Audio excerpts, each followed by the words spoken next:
ஐயனார் துணையில் அடுத்து என்ன நடக்க போகுதுன்னு வாங்க பார்க்கலாம். பஸ் ஸ்டாப்பில் நிலாவுக்காக வெயிட் பண்ணிக்கிட்டு இருக்காரு பல்லவன். அந்த நேரம் பஸ்ஸும் வருது. பஸ்ஸை விட்டு இறங்குறாங்க நிலா. அவங்க பின்னாடியே ஒரு அம்மா இறங்குறாங்க. அந்த அம்மாவை பார்த்ததும் பல்லவன் ஷாக் ஆகுறாரு. நிலா வந்து, பல்லவா வந்து ரொம்ப நேரம் ஆச்சா அப்படின்னு கேட்குறாங்க. இல்லை, நீ இப்போ தான் வந்தேன், ஒரு நிமிஷம் இருங்க அப்படின்னு சொல்லிட்டு வேகமாக அந்த அம்மா கிட்ட போய், அம்மா கொஞ்சம் நில்லுங்க அப்படின்னு சொல்லவும் அந்த அம்மாவும் திரும்பி பார்க்குறாங்க. என்னப்பா வேணும் உனக்கு அப்படிங்கிறாப்புல. அம்மா உங்கள்கிட்ட கொஞ்சம் பேசணும் அப்படிங்கிறாப்புல. ஏப்பா, உன்னைய முன்ன பின்ன பார்த்ததில்ல, என்னைய பார்த்துட்டு என்ன நீ பேசணுங்கிற அப்படின்னு சொல்லி கேட்குறாப்புல. அம்மா கொஞ்சம் எனக்காக கொஞ்ச நேரம் ஒதுக்க முடியுமா அப்படிங்கிறாப்புல. சரி, இவ்வளோ தூரம் கெஞ்சுற, சரி வர்றேன் அப்படின்னு சொல்கிறாப்புல. பல்லவன் அந்த அம்மாவை கூட்டிக்கிட்டு வர்றத நிலா இங்கேருந்து பார்க்குறாங்க. பார்த்ததுமே நிலாவுக்கு ஷாக் ஆகுது. ஏன்னா அவங்கள எப்படியாவது பார்க்கணும், பார்த்து பேசணும்னு நினச்சிக்கிட்டு இருக்கையில பல்லவனோட வந்துக்கிட்டு இருக்காங்க. உடனே அவங்களும் வந்து, அம்மா நல்லா இருக்கீங்களா அப்படின்னு கேட்குறாங்க. நீ யாருமா அப்படிங்கிறாப்புல. அம்மா 2 நாளைக்கு முன்னாடி என்னை இடிச்சிட்டு என்கிட்ட சாரி கேட்டிங்களே, ஞாபகம் இருக்கா அப்படின்னு சொல்லவும், ஆமாம் அந்த பொண்ணா நீ அப்படின்னு கேட்குறாங்க. ஆமாம்மா, உங்களை அன்னைக்கே பார்த்து பேசணும்னு நினச்சேன், ஆனால் அதுக்குள்ளே நான் திரும்பி பார்க்குறதுக்குள்ளே நீங்கள் போயிட்டீங்க, அதுக்கப்புறம் உங்களை பார்க்க முடியலை. அம்மா உங்கள்கிட்ட கொஞ்சம் பேசணும் அப்படிங்கிறாப்புல. என்னம்மா இந்த பையனும் அதே வார்த்தையை சொல்கிறேன், நீயும் அதே வார்த்தையை சொல்கிற, என்னம்மா பேசணும், உங்களை முன்ன பின்னா 2 பேர்த்தையும் நான் பார்த்ததே இல்லை, ஆனால் என்னைய பார்த்துட்டு பேசணுங்கிறீங்க அப்படின்னு சொல்லவும், அம்மா ஒரு 10 நிமிஷம் எங்களுக்காக நேரம் ஒதுக்க முடியுமா அப்படின்னு சொல்லவும், சரி அப்படின்னு சொல்கிறாங்க. வாங்கம்மா ஓரமாக போய் பேசுவோம்னு சொல்லிவிட்டு அந்த அம்மாவை ஓரமாக கூட்டிகிட்டு போகிறாங்க.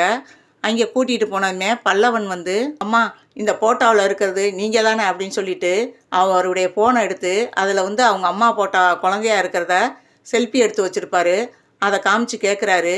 அந்த அம்மாவும் அந்த ஃபோட்டோவை பார்த்துட்டு, ஆமாப்பா இதில் இருக்கிறது நான் தான், இந்த ஃபோட்டோ உன் கைக்கு எப்படி வந்துச்சு அப்படின்னு கேட்குறாப்புல. அதுக்கு நிலா சொல்கிறாங்க, பெத்த பிள்ளைகிட்ட தானம்மா அம்மா ஃபோட்டோ இருக்கும் அப்படின்னு சொல்கிறாங்க. இதை கேட்டு ஷாக் ஆகுறாங்க. அப்படின்னா இந்த பையன் அப்படின்னும், உங்கள் பிள்ளையே தான், நீங்கள் பெத்த பிள்ளையே தான் அவன் அப்படின்னு சொல்லவும், உடனே ஆனந்த கண்ணீரோட பல்லவனுடைய கையை பிடிச்சி முத்தம் கொடுக்க போகிறாங்க. கையை படக்குன்னு தட்டி விட்டுறாரு பல்லவன். இப்போ எனக்கு தெரிய வேண்டியது ஒன்றே ஒன்று தான், என்னை எதுக்கு இந்த ஆள்கிட்ட விட்டுட்டு போனீங்க அப்படின்னு சொல்லி கோவமாக பேசுகிறாப்புல. யார் இந்த ஆளுங்கிற அப்படின்னு சொல்லி கேட்குறாப்புல அந்த அம்மா. நடேசனை தான் அப்படின்னு அவர் பல்லவன் சொல்கிறாரு. இதை கேட்டதும் கன்னத்தை சேர்த்து ஒரு அறை விட்றாங்க அந்த அம்மா பல்லவனை. அம்மா என்ன பண்ணிக்கிட்டு இருக்கீங்க அப்படின்னு நிலா கேட்குறாங்க.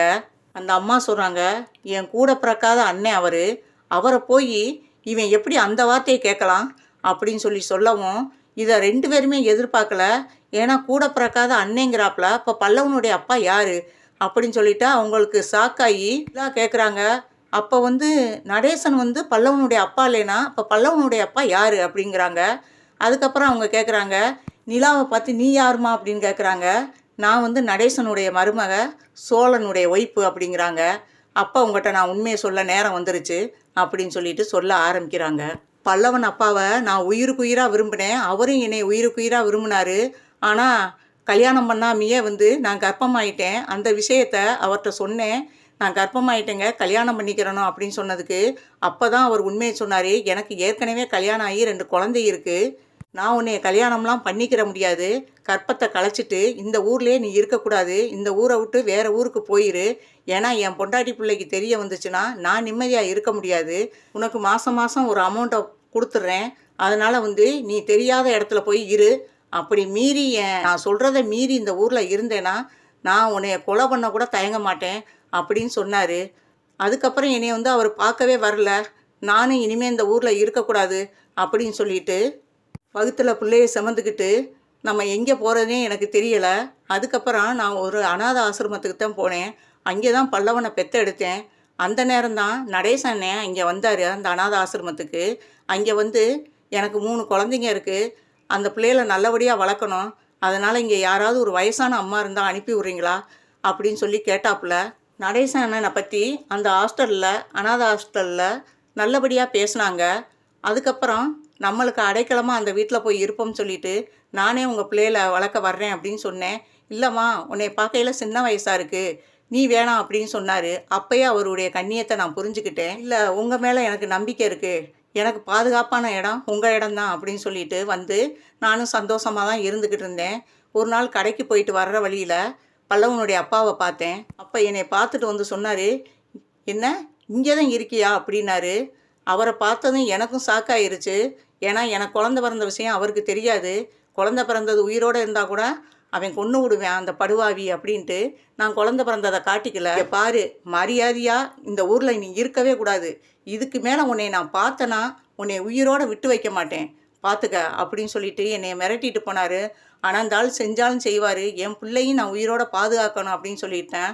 நான் நடேசன் அண்ணன் வீட்ல விட்டுட்டு, நான் ஊர விட்டே போயிட்டேன். ஆனா, அந்த ஆளு எங்கே இருக்காருன்னு எனக்கு தெரியாது. அவர் போட்டா மட்டும் என்னட்ட இருக்கு அப்படின்னு சொல்லிட்டு, பல்லவன்ட்டயும், நிலாட்டையும் நிலாவுடைய அப்பா மனோகரன் போட்டாவ காட்டுறாங்க. இதுதான் பல்லவனுடைய அப்பா அப்படின்னு சொல்லி, இத பார்த்து 2 பேருமே ஷாக் ஆகுறாங்க.